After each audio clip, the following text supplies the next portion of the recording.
Hello there YouTube, and welcome to episode 3 of what I have tongue-in-cheek decided to call Get Lost with Lost.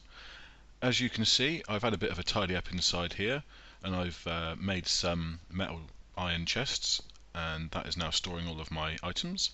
I've also made a ton of machinery because we had plenty of materials and stuff left over from the last episode, which is all over here now.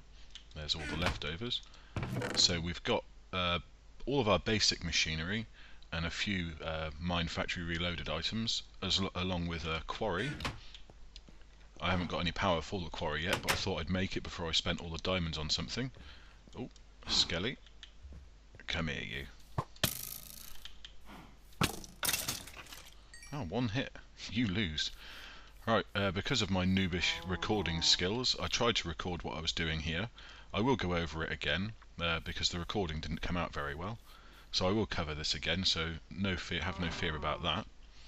But I've decided, before everyone else on the server gets around to stealing all of the Mistcraft villages and whatnot, I thought I would get to them first, or certainly at the villages I'm close to. Now, you've seen me use the safari nets before. Just take one and right click on a mob and it will catch it, and you can transport it elsewhere. Right click to release it again. These ones are single use, but there's also a safari net launcher you can see here, which is quite cheap to make, and I've made one for this purpose. And oh, let's get rid of those guys. What they are, you can shoot the nets from a distance, and why that's useful is because shooting villagers, because if you run up and you right click on a villager, you tend to open their sales screen where you can buy or trade for emeralds and things.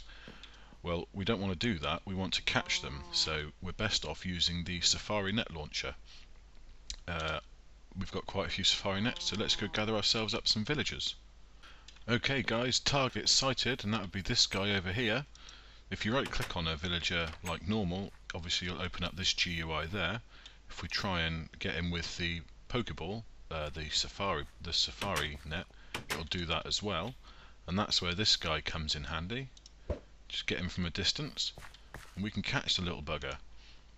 We're going to collect as many of these as we can because we're going to build a villager farm. I'm not sure if you've seen them before. They are pretty cool. Can be quite laggy, mind, if you've got hundreds of them. But we're going to need quite a few Mistcraft villagers. Hopefully some of them will spawn in the farm itself. But plenty of other villagers to raise lots of emeralds. Now I'm going to grab a few more of these, but I know where another Mistcraft villager is as well. So we shall head off and get that guy too. And then we'll head back and have a look at some of these machines. And our prey should be around. Now there's our prey. That's the chap there, I believe. I'll go right click on him just to make sure. Yeah, that's the Mistcraft villager. Come here you. Thank you. Okay, so here we are, back home again, ready to do some machinery. Let's get rid of that quickly and have a quick nap. Now there's been a slight problem with the server. The dimensional doors mod has been removed temporarily because it was causing the server to crash. So my plans on building my base in a pocket dimension are out the window at the moment. So I have come up with an idea of what I'm going to do. It's going to be a relatively impressive looking space type launch base, which should be pretty cool. I've got a few photos I'm going to sort of base it off, but we'll get back to that in a little while. Now we're going on about machinery. Now the first thing I wanted to do, because I'm planning on building my base soon, was start producing the blocks for it, and for this we're going to need these things, and we'll set it up over here out the way. Now we're going to be using the igneous extruder, oh I don't want to do that, to manufacture lots of stone so we can make bricks. Now the idea is to be using the new white bricks. I'll have a look. Let's see. Is it white stone? One word. Here we go. There we are. Large white stone bricks. Nice and simply made. It's just a piece of sugar with some bricks round. Now the easiest way to make stone, obviously without cooking lots of cobble, is to use the igneous extruder. Which will need a constant supply of water to work, so we will be putting an aqueous accumulator, much the same as we did for the steam engines, underneath here, Is it this one? Yeah, there we go, aqueous accumulator. And again, it is set to output from the top, so we shall stick our igneous extruder on top and set that to input from the bottom, so that'll fill up there nicely. Then if we set it to make stone and output on that side, then we can just right click with the lava to fill it up.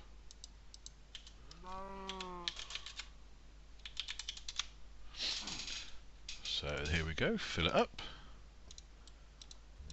Now these are a little buggy at the moment because this is making cobble is supposed to be free, but making stone is supposed to cost you a little bit of lava. It's a very small amount, but it is supposed to cost. But at the moment it's completely free, so this is going to give us an endless amount of stone. All we need is somewhere to put it. So we better whip up a chest. I've got some spare ones over here. There we are. Just need some steel, iron even.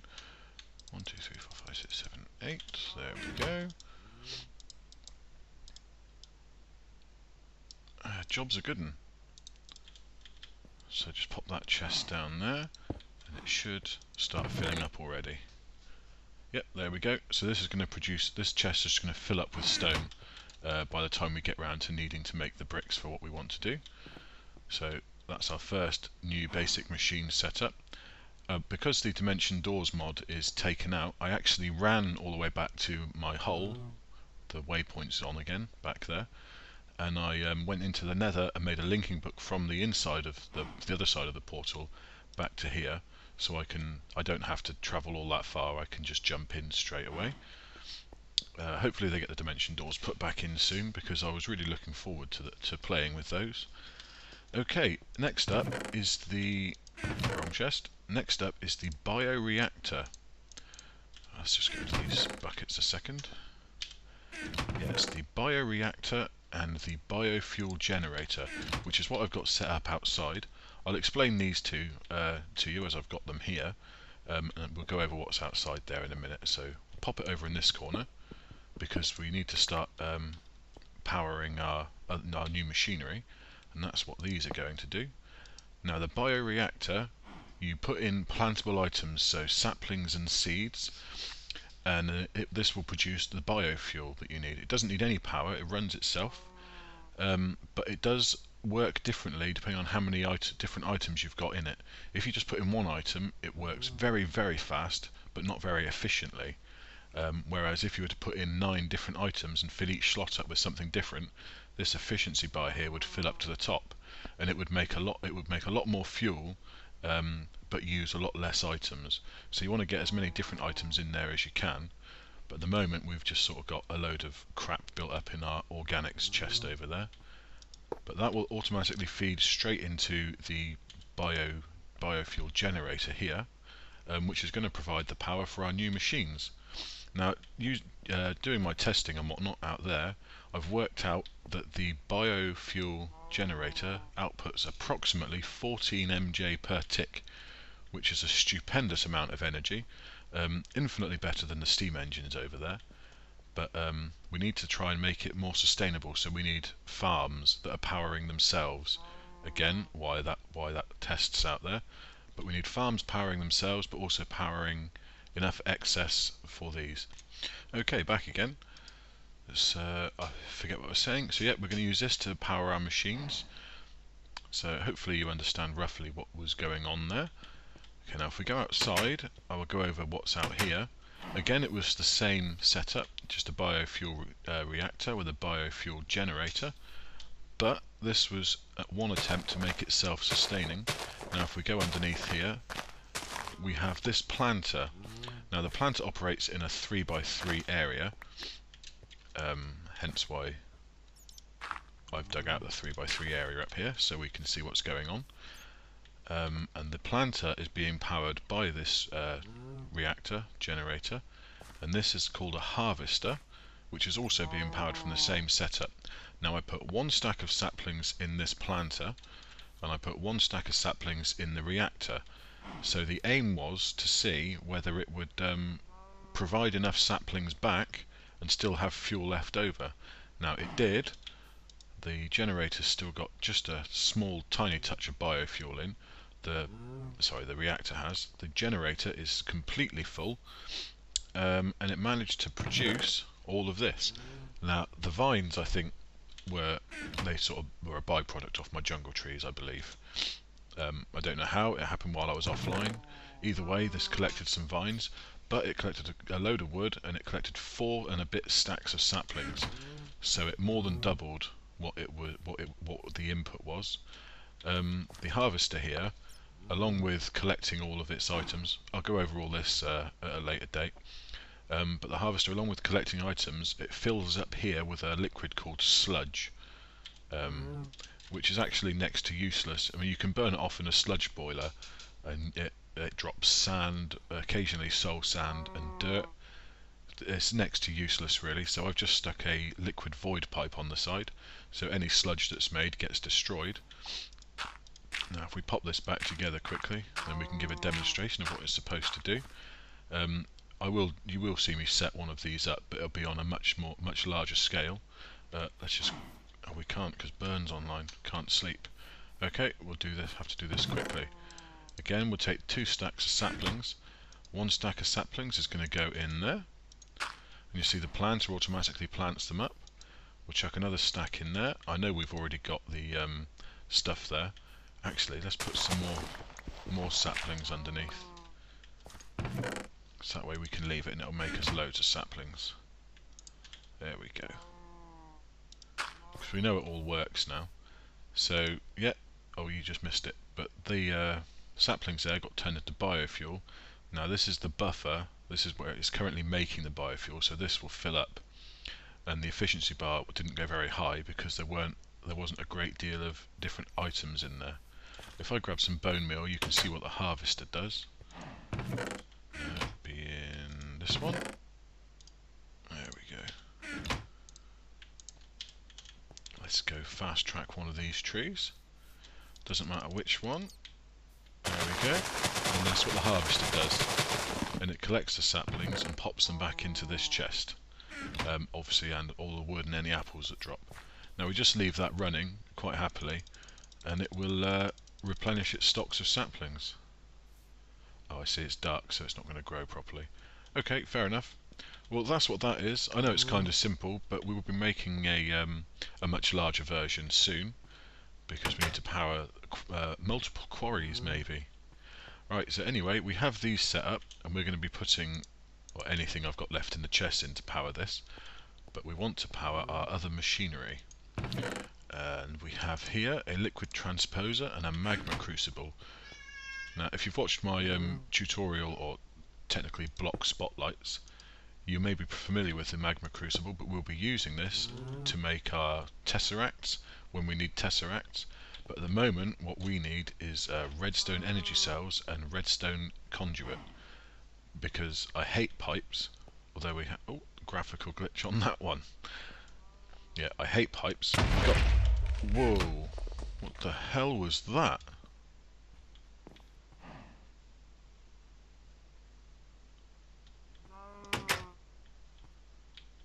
Any ideas? Did anyone see anything that I didn't?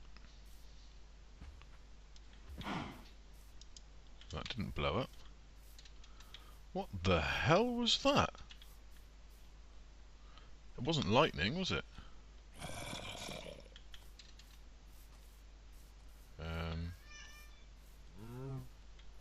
God knows. Oh well, we're safe. Worry about that at another time. So yeah, we're going to be making a lot of redstone conduit. I absolutely hate the pipes, but we're going to have to make do with them at the moment. I think we need a wooden pipe as well. So let's grab a bit of redstone. Pop it in here. Okay, so 1 wooden pipe coming out of the generator, and then 2 pipes powering those. Now the good thing about the biofuel generator is it's not like an engine. It won't just continuously run and waste fuel. If these machines aren't requesting any energy, then that won't make any, or it might, but it won't send any. I think it's got an internal storage buffer there. When that's filled up, if it's not being requested by the machines, it won't make any more. So it's pretty good on saving fuel. Yeah, so the magma crucible, we're going to want to melt a load of redstone. So we need to output on the right hand side there, the orange, into the liquid transposer, and we will be putting this into energy conduit and energy cells. We shall make those in a minute. In fact, we better start making them now. So we're going to need some obsidian. Let's make it out of some wood here, and the minium stone, same as we did for our nether portal. Two lots of logs should give us a stack of obsidian. Let's make 2 stacks just to be on the safe side, and we're going to pop those in our pulverizer quickly. Oh, I hate when that happens. There we go, in you go. He's not getting any, oh that's why he's not getting power. Because it's seized. I always forget to turn engines off, but that's the good thing about the thermal expansion engines, the steam and the magmatic. It really doesn't matter. Well, we'll get you going, but then we'll turn you off again because we don't need you at the moment. He's just going to fill up with pulverized obsidian. Excellent, we'll be needing that. Also, we need to make an induction furnace. Let's get the recipe up for that. Now that needs Invar. Now we don't have any of that yet, we're going to have to make it.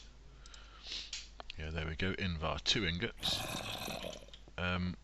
I'll come back to you on that in just a moment. Okay, sorry about that. Now, what we need to do to make Invar is we need 1 ferrous ingot, that would be 3, and 2 iron ingots. Now, we're going to have to pulverize these, but we don't. I've just taken the obsidian out of the pulverizer. We don't want the furnace cooking up what we've just powdered, so we'll turn the furnace off with a redstone signal. And then, if we feed in our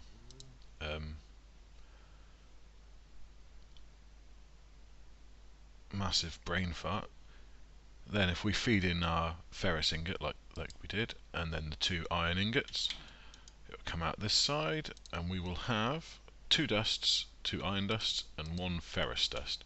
Now mix those together in the crafting grid to make Invar blend, and then we will want to cook those up, so we'll turn that off again.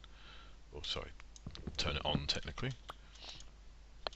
They'll cook up nicely. Now we only need 2 of these to make the induction furnace. I'll come back to you when I've made it, and then we'll hook it up. Okay, here's our induction. It's an induction smelter, not induction furnace. Again, like with the pulverizer stroke macerator I kept getting confused with. Now we're going to need this to make Invar directly from the ingots, so we don't have to keep pulverizing the dust, and also to make the hardened glass, which is what we needed the pulverized obsidian for. Now, because this is done, I can carry on and chuck the obsidian back in there. And just to demonstrate this, actually, if I hook up some power, I suppose, I'm going to fill the bioreactor up with whatever I've got in this chest over here, and then we'll let the internal buffers on those machines fill up.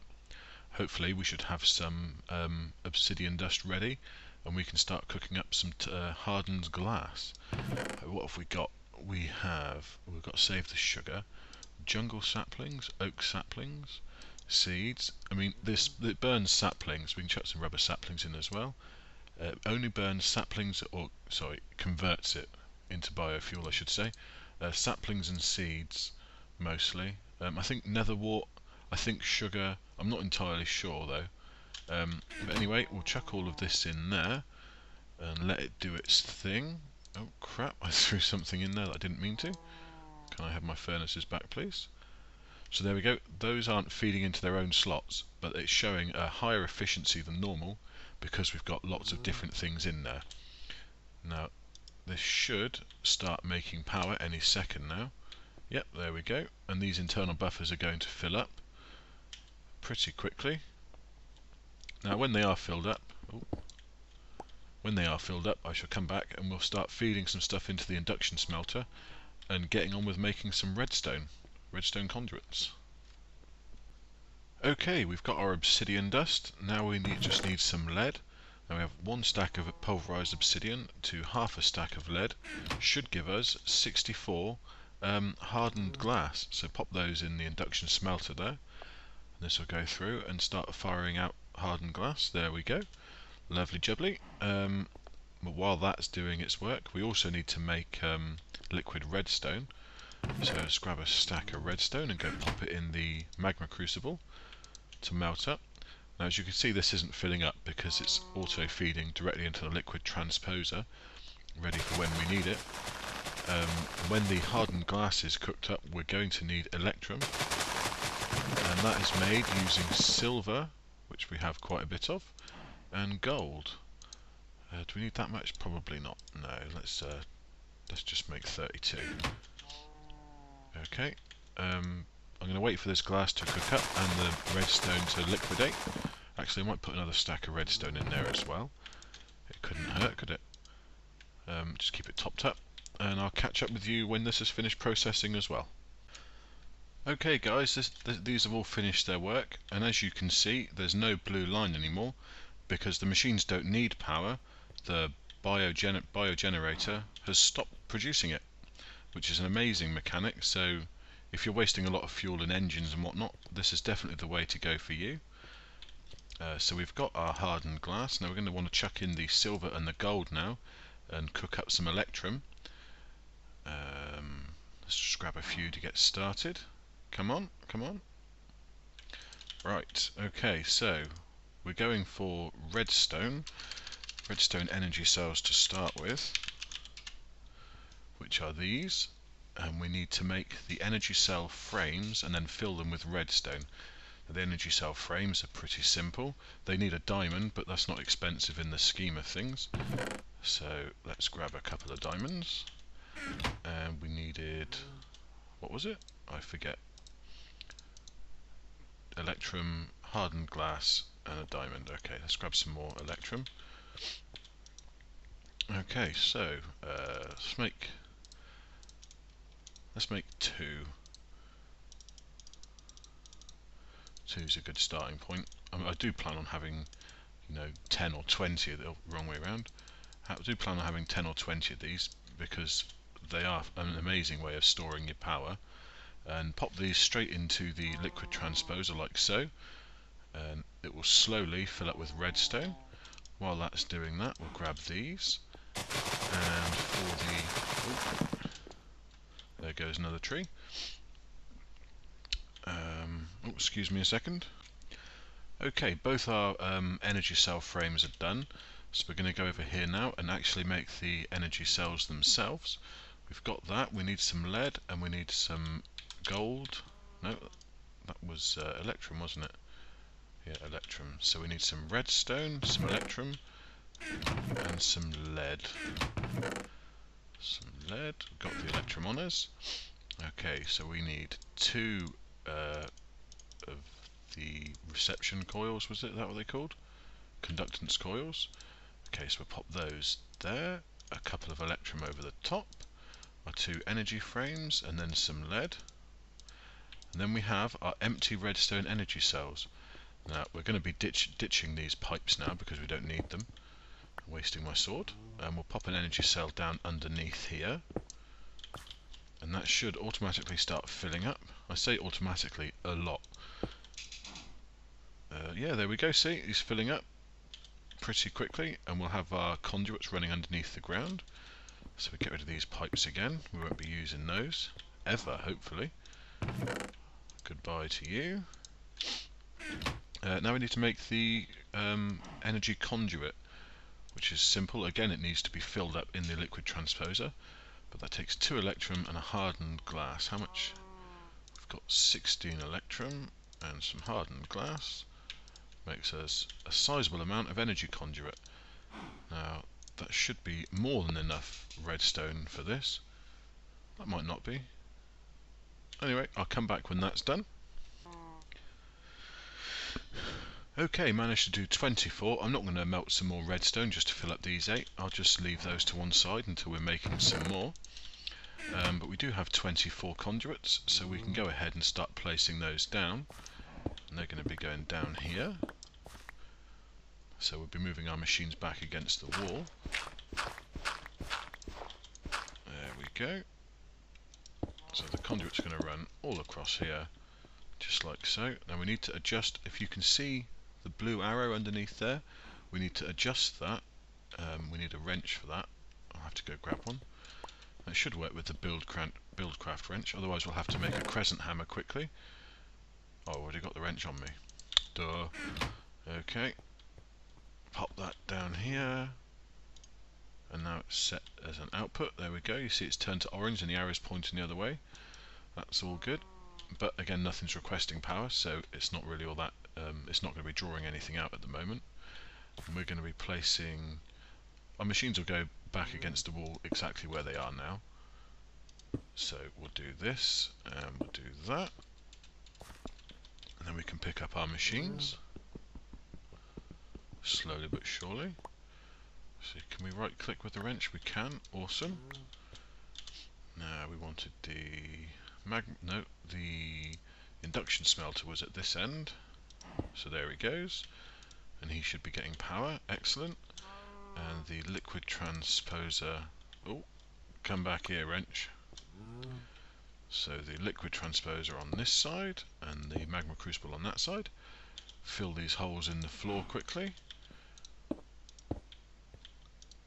Oh, nuts. And there we have all of our basic machinery all up and running. Now we need to concentrate on getting our power and then getting a quarry going. But I think we'll leave it there for this episode. So next episode we'll start off hopefully setting up a quarry and with lots of saplings, hopefully produced from that little test sapling generator type malarkey we've got going on outside there. Okay, catch you guys in the next episode. Take it easy.